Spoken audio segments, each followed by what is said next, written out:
नमस्कार दोस्तों, राम राम। ये 9 से 12 की जो रचना प्रबोधन है वो है, ये ऑथेंटिक बुक है। ठीक है, अब आज इसमें अपन पढ़ेंगे क्रिया। ठीक है ना, क्रिया। अब जैसे कि ज़्यादातर जो क्वेश्चन आते हैं, जैसे कि सकर्मक किसे कहते हैं, अकर्मक किसे कहते हैं, यहाँ पर वो ये पूछेगा कि बताइए निम्न में से कौन सी। ज़्यादातर 80% क्वेश्चन यही आते हैं कि निम्नलिखित में से कौन सी क्रिया है, क्या सकर्मक है, क्या अकर्मक है। आई बात समझ में? तो ये नॉर्मल नहीं है, काफ़ी पेचीदा है। ठीक है ना, क्योंकि इसको ये नहीं है कि एक ही नियम से किया जा सकता है, इसको काफ़ी तरीके से किया जा सकता है। जैसे कि भाई ये शब्द है, ठीक है, ये बैक है। अब ये बैक के ना, तो अगर इसका जोर इस पे पड़ रहा है, कर्ता पे पड़ रहा है, ठीक है, तो वो तो आ जाएगा कौन सा, सकर्मक क्रिया। ठीक है। और जैसे कि कोई बैक है, अगर आप उसमें प्रश्नवाचक चिन्ह लगा के, यानी कि प्रश्न करके अगर आंसर मिल रहा है आपको सही, तो वो सकर्मक है। समझ रहे हो बात को? और अगर आंसर नहीं मिल रहा है तो फिर वो अकर्मक है। और जो जैसे कि जो सकर्मक है, अब उनका जो बैक है ना सकर्मक का, उनका बड़ा होगा। ठीक है ना, वो जो बैक है जो बड़ा होगा, अकर्मक का उनका छोटा होगा। ठीक है। और ये कभी कभी इसी प्रकार से भी नहीं होता है ना, तो फिर आपको समझ पे ही करके करना पड़ता है कि भाई इसमें क्या कह रहा है ये। क्योंकि जो वो वाक्य और वो शब्द दिए होते हैं ना, तो उनको ही समझ के करना पड़ता है कि भाई इसमें ये क्या क्रिया हो रही है, यहाँ पर क्रिया नहीं हो रही है, यहाँ पर कर्म हो रहा है इसमें, यहाँ पर नहीं हो रहा है। ठीक है, ये 3-4 तरीके से ये क्वेश्चन किए जाते हैं। ठीक है, तो जैसे कि बताने की कोशिश करता हूँ मैं कि भाई मोहन मोहन खाना खा रहा है। ठीक, तो भाई कौन खाना खा रहा है? मोहन खाना खा रहा है, सकर्मक। अब इसी प्रकार अगर इसका आंसर नहीं आया कि भाई कौन खाना खा रहा है, आंसर नहीं आया, तो ये अकर्मक हो जाएगी। ठीक, अगर वैसे भी ज़्यादा अंदर भी अगर नहीं जाए, तो अगर नाम से ही पता चल रहा है, जैसे कि सकर्मक यानी कि जिसमें कर्म है, अकर्मक यानी कि जिसमें कर्म नहीं है। ठीक है, और इस प्रकार से प्रश्नवाचक चिन्ह के भी लगा के देख लेंगे कि भाई अगर आंसर आ रहा है तो सकर्मक, आंसर नहीं आ रहा है तो अकर्मक। अभी इसको अकर्मक कर्म कैसे करेंगे? जैसे कि मोहन खाता है, मोहन खाता है। ठीक है, मोहन खाता है, मोहन खाता है ना, इस प्रकार से छोटे बैक आएंगे। ठीक है, अकर्मक। और आप देख लेना भाई, ऊपर नीचे भी हो सकता है, लेकिन जो ज़्यादातर है जो सही बताने की कोशिश कर रहा हूँ।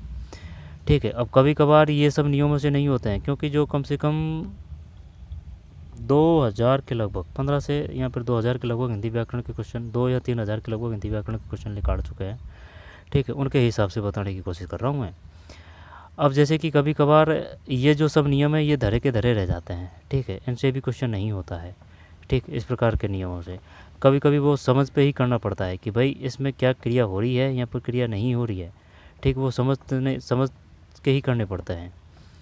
ठीक है, और दूसरा है जैसे कि बैक का ना, बैक वो बड़ा मिलेगा तो वो सकर्मक है, छोटा मिलेगा तो वो अकर्मक है। अगर ये प्रश्नवाचक चिन्ह कर रहे हैं, आंसर मिल रहा है तो वो सकर्मक है, आंसर अगर नहीं आ रहा है तो अकर्मक है।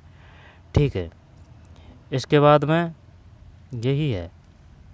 चलिए देखते हैं अब इसमें क्या क्या है।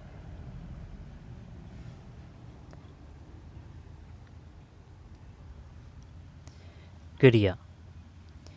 क्रिया का अर्थ है करना। क्रिया के बिना कोई वाक्य पूर्ण नहीं होता। किसी कार्य में कर्ता, कर्म और यह काल की जानकारी भी क्रिया के पद के माध्यम से होती है। हिंदी भाषा की जननी संस्कृत है तथा संस्कृत में क्रिया रूप धातु, संस्कृत क्रिया रूप को धातु कहते हैं। धातु हिंदी क्रिया पदों का मूल रूप भी धातु है।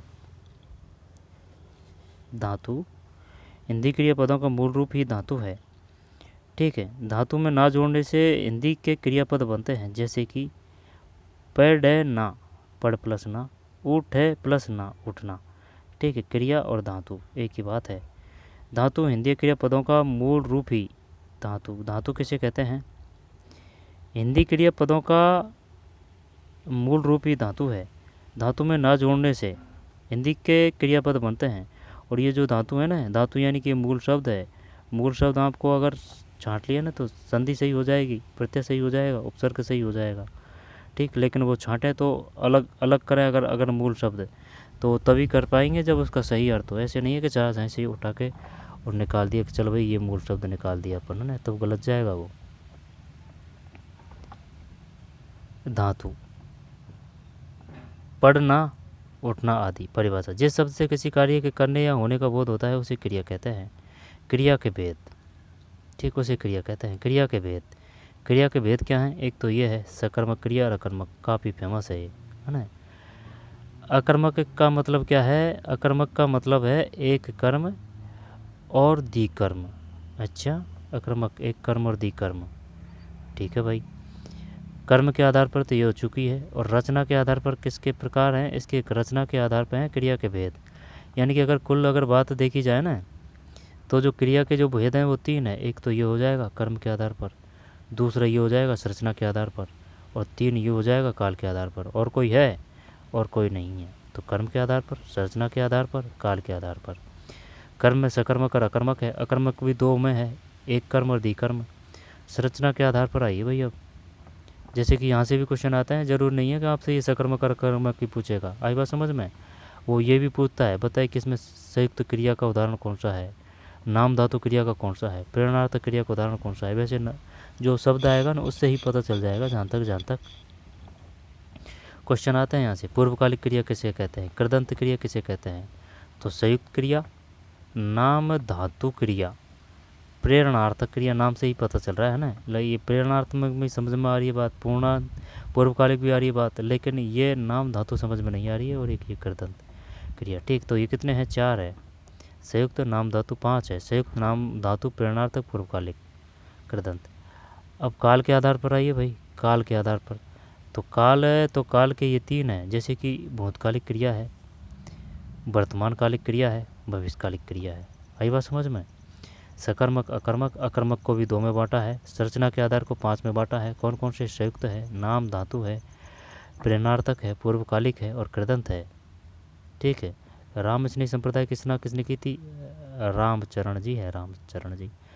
तो काल के आधार पर भूतकालिक, वर्तमानकालिक क्रिया, भविष्यकालिक क्रिया। ठीक, संरचना के आधार पर।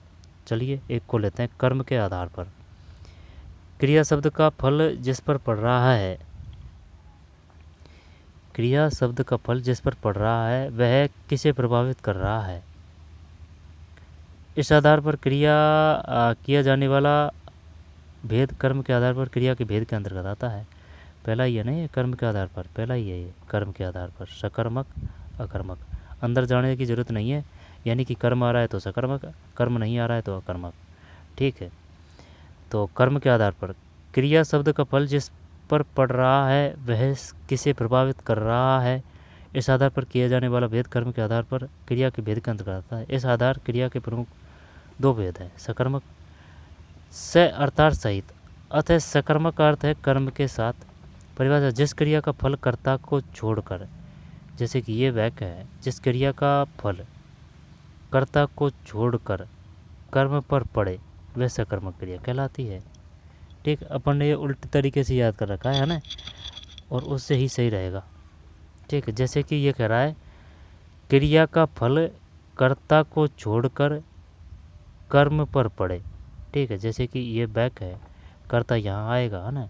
तो जिस क्रिया का फल कर्ता को, यानी कि ये कर्ता को छोड़ दिया, छोड़कर कर्म पर पड़े तो वह सकर्मक क्रिया कहलाती है। ठीक है। और अपन ने याद कैसे कर रखा है सकर्मक का? सकर्मक का ऐसे, जैसे कि मोहन खाना खा रहा है, तो ये जो इसका जोर पड़ रहा है ना कि भाई कौन खाना खा रहा है, ठीक है, तो मोहन, तो क्या है? सकर्मक है ये। इस प्रकार से याद कर रखा है। आई बात समझ में? जिस क्रिया का फल कर्ता को छोड़कर कर्म पर पड़े वह सकर्मक क्रिया कहलाती है। उल्टा कर रखा है अपन, है ना। सकर्मक क्रिया, जैसे बच्चा चित्र बना रहा है। ठीक है। जैसे बच्चा चित्र बना रहा है, वो प्रश्नवाचक चिन्ह प्रयोग करके देखिए कि भाई कौन चित्र बना रहा है? बच्चा, बच्चा, बच्चा चित्र बना रहा है, बच्चा। ठीक है। तो परिभाषा है, ये सकर्मक है, बच्चा। इसके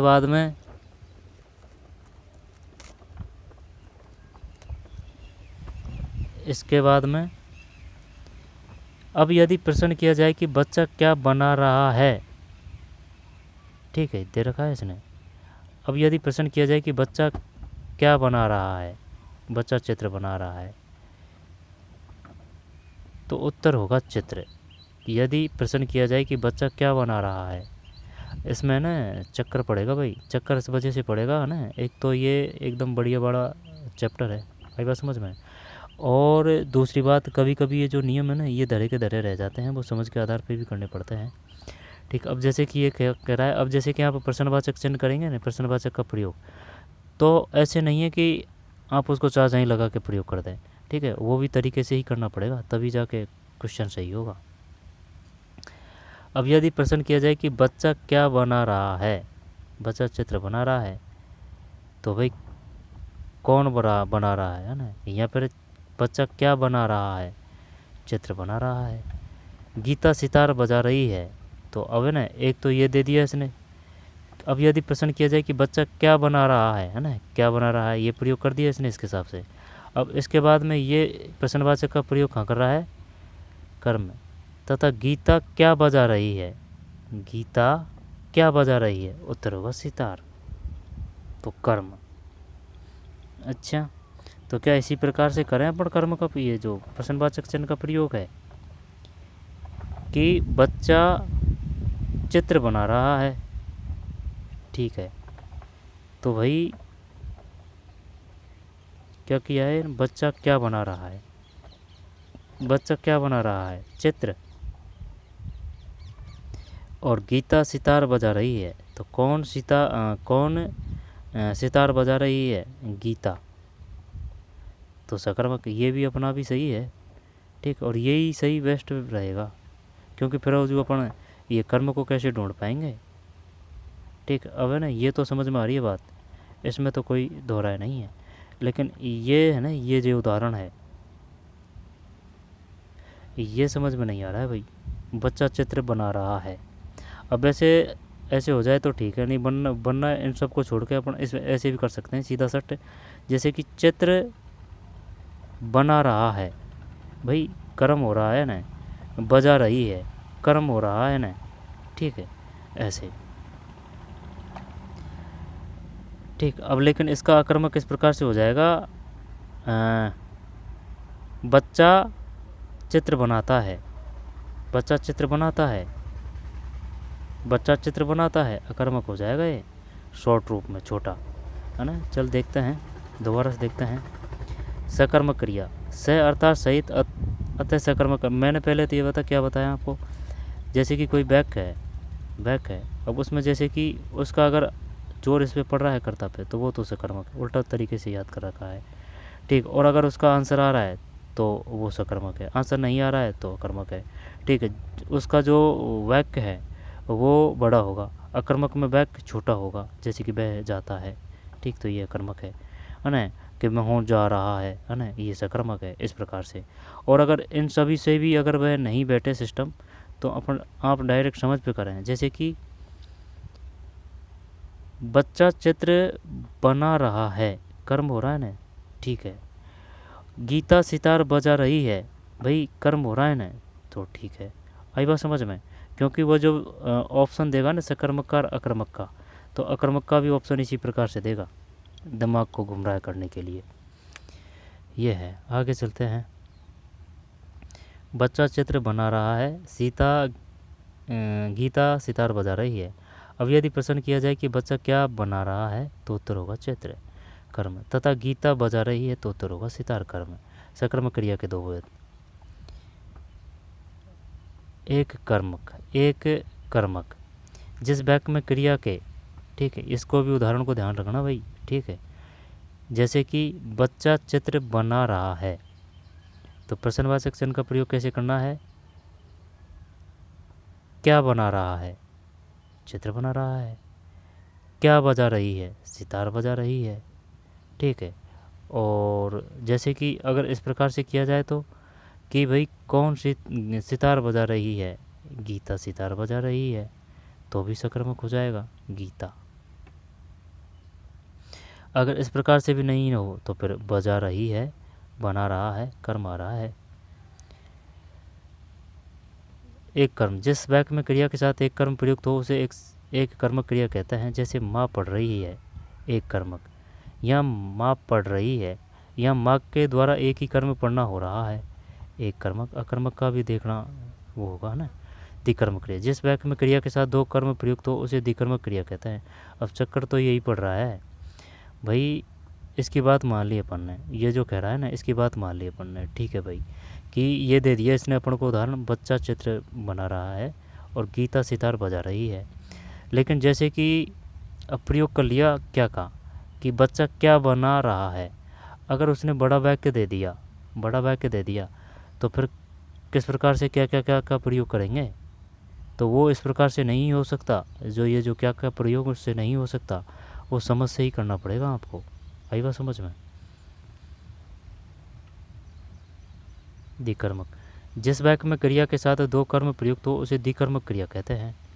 जैसे अध्यापक छात्रों को कंप्यूटर सिखा रहे हैं। क्या सिखा रहे हैं,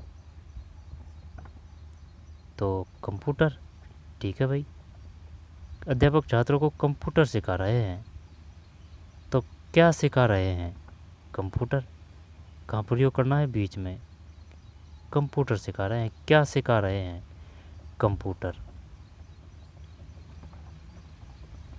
और अगर ये दे देता मोहन छात्रों को कंप्यूटर सिखा रहा है, तो फिर कि भाई क्या सिखा रहा है, तब भी यहीं आएगा आंसर, यहीं आएगा। क्या सिखा रहा है, कंप्यूटर, कंप्यूटर, ठीक है। क्या सिखा रहे हैं, क्या सिखा रहे हैं, आंसर आ रहा है कंप्यूटर, तो वो सकर्मक है। अगर आंसर नहीं आ रहा है, ठीक है, या फिर सबको छोड़ते हैं, कर्म पकड़ लेंगे। अगर उसमें कर्म हो रहा है ना तो सकर्मक है, अगर उसमें कर्म नहीं है तो अकर्मक है। जयराम जी की। किसे सिखा रहे हैं, छात्रों को। किसे सिखा रहे हैं, छात्रों को, छात्र सीख रहे हैं। इस प्रकार दो कर्म एक साथ घटित हो रहे हैं, अकर्मक पे आते हैं भाई। जिस वाक्य में क्रिया का प्रभाव या फल केवल कर्ता पर ही पड़ता है, कर्ता पर ही पड़ता है, कर्म की वहाँ संभावना ही नहीं रहती, उसे अकर्मक क्रिया कहते हैं। जैसे कि आशा सोती है, आशा सोती है, ठीक है। यानी कि अपन को याद तो है, लेकिन ये उल्टा सिस्टम कर रखा है अपन ने। वो जो उदाहरण दे रहे थे ना अपन, जैसे कि जिसका जोर पड़ रहा है, जो जोर पड़ेगा, ठीक है, तो वो अकर्मक आएगा। जैसे कि मोहन बाज़ार जाता है, मोहन बाज़ार जाता है, तो कौन बाज़ार जाता है, मोहन, तो ये अकर्मक है। वैसे छोटा रूप भी है, आशा सोती है, आशा सोती है, आशा सोती है। और अगर इसको सकर्मक कर दिया जाए, जैसे कि आशा सो रही है, तो अब ये बता, ये जो क्वेश्चन है, जैसे कि आशा सो रही है, आशा सो रही है, अब ये क्या है, ये क्या सकर्मक है या अकर्मक है। आशा सो रही है, सो रही है, ठीक है ना, सकर्मक कर देंगे। आशा सोती है, अकर्मक कर देंगे। जैसे कि अब प्रश्नवाचक चिन्ह करेंगे कि भाई कौन सो रही है, आंसर आ रहा है ना, आशा, तो सकर्मक। अब इसमें क्या प्रयोग कर सकते हैं कि कौन सोती है, आशा सोती है। रहा रही देख लेना ना, कर्म कर देना। अकर्मक क्रिया, जिस वाक्य में क्रिया का प्रभाव फल केवल कर्ता पर ही पड़ता है, कर्म की बहुत संभावना ही नहीं रहती, उसे अकर्मक क्रिया कहते हैं। जैसे कि आशा सोती है। संरचना के आधार पर वाक्य में क्रिया का प्रयोग कहाँ किया जा रहा है, किस रूप में किया जा रहा है, के आधार पर किए जाने वाले भेद संरचना के आधार पर कहलाते हैं। इनके 5 प्रकार हैं। संयुक्त क्रिया, नाम से ही पता चल रहा है, जब दो या दो से अधिक भिन्न अर्थ रखने वाली क्रियाओं का मेल हो, मेल हो, उसे संयुक्त क्रिया कहते हैं। जैसे अतिथि आने पर स्वागत करो। इस वाक्य में आने मुख्य क्रिया है, आने पर मुख्य क्रिया है, तो अतः स्वागत करो सहायक क्रिया है। आने पर, आने, अतिथि आने पर स्वागत करो। इस वाक्य में आने मुख्य क्रिया है, आने। बताइए निम्नलिखित में कौन सा उदाहरण संयुक्त क्रिया का है, संयुक्त क्रिया के। अतिथि आने पर, आने पर स्वागत करो। इस वाक्य में आने मुख्य क्रिया है, स्वागत करो सहायक क्रिया। इस प्रकार मुख्य एवं सहायक क्रिया दोनों संयोग है, अतः इसे संयुक्त क्रिया कहते हैं। ठीक है ना, जब वो पहचानना पड़ेगा, वो अपन से ये पूछेगा, ये बताइए संयुक्त क्रिया का कौन सा उदाहरण है। अतिथि आने पर स्वागत करो। इस वाक्य में आने मुख्य क्रिया है तथा स्वागत सहायक क्रिया है। मुख्य क्रिया के साथ साथ सहायक क्रिया एक से अधिक भी हो सकती है, ये भी बात सही है। नाम धातु क्रिया, संज्ञा सर्वनाम विशेषण शब्द जिस धातु की तरह प्रयुक्त होते हैं उन्हें नाम धातु क्रिया कहते हैं, और इन नाम धातु शब्दों में जब प्रत्यय लगाकर क्रिया का निर्माण किया जाता है तब ये शब्द नाम धातु क्रिया कहलाते हैं। जैसे हाथ, हथिया नाम धातु, हथियाना क्रिया है। जैसे नरेश ने सुरेश का कमरा हथिया लिया, नरेश ने सुरेश का कमरा हथिया लिया। हाथ संज्ञा है, हथिया नाम धातु है, हथियाना क्रिया है। अपना सर्वनाम है, अपना नाम धातु है, अपनाना क्रिया है। जैसे विनीत सुनीता के विवाह की जिम्मेदारी को अपना चुका है, विनीत सुनीता के विवाह की जिम्मेदारी को अपना चुका है। प्रेरणार्थक क्रिया, जब कर्ता स्वयं कार्य का संपादन न कर किसी दूसरे को करने के लिए प्रेरित करें या करवाए उसे प्रेरणार्थक क्रिया कहते हैं। जैसे सरपंच ने गांव में तालाब बनवाया, सरपंच ने गांव में तालाब बनवाया, प्रेरणार्थक क्रिया का उदाहरण है। इसमें सरपंच ने स्वयं कार्य नहीं किया बल्कि अन्य लोगों को प्रेरित कर उन्हें तालाब का निर्माण करवाया, अतः प्रेरणार्थक क्रिया है। सरपंच ने गांव में तालाब बनवाया, बताइए प्रेरणार्थक क्रिया कौन सा उदाहरण है? सरपंच ने गांव में तालाब बनवाया। बताइए नाम धातु क्रिया का उदाहरण कौन सा है? संज्ञा सर्वनाम विशेषण शब्द जब क्रिया धातु की तरह प्रयुक्त होते हैं, संज्ञा सर्वनाम विशेषण शब्द जब क्रिया धातु की तरह प्रयुक्त होते हैं उन्हें नाम धातु क्रिया कहते हैं, और इन नाम धातु शब्दों में जब प्रत्यय लगाकर क्रिया का निर्माण किया जाता है तो वे शब्द नाम धातु क्रिया कहलाते हैं। आ जाएगी बात समझ में? संज्ञा सर्वनाम विशेषण शब्द जब क्रिया धातु की तरह प्रयुक्त होते हैं, संज्ञा सर्वनाम विशेषण, उसे नाम धातु कहते हैं, और इन नाम धातु शब्दों में जब प्रत्यय लगाकर क्रिया का निर्माण किया जाता है तब वे शब्द नाम धातु क्रिया कहलाते हैं। हाथ संज्ञा है, हथिया नाम धातु है, हथियाना क्रिया है। हाथ संज्ञा, हथिया नाम धातु है, हाथ संज्ञा, हाथ संज्ञा है।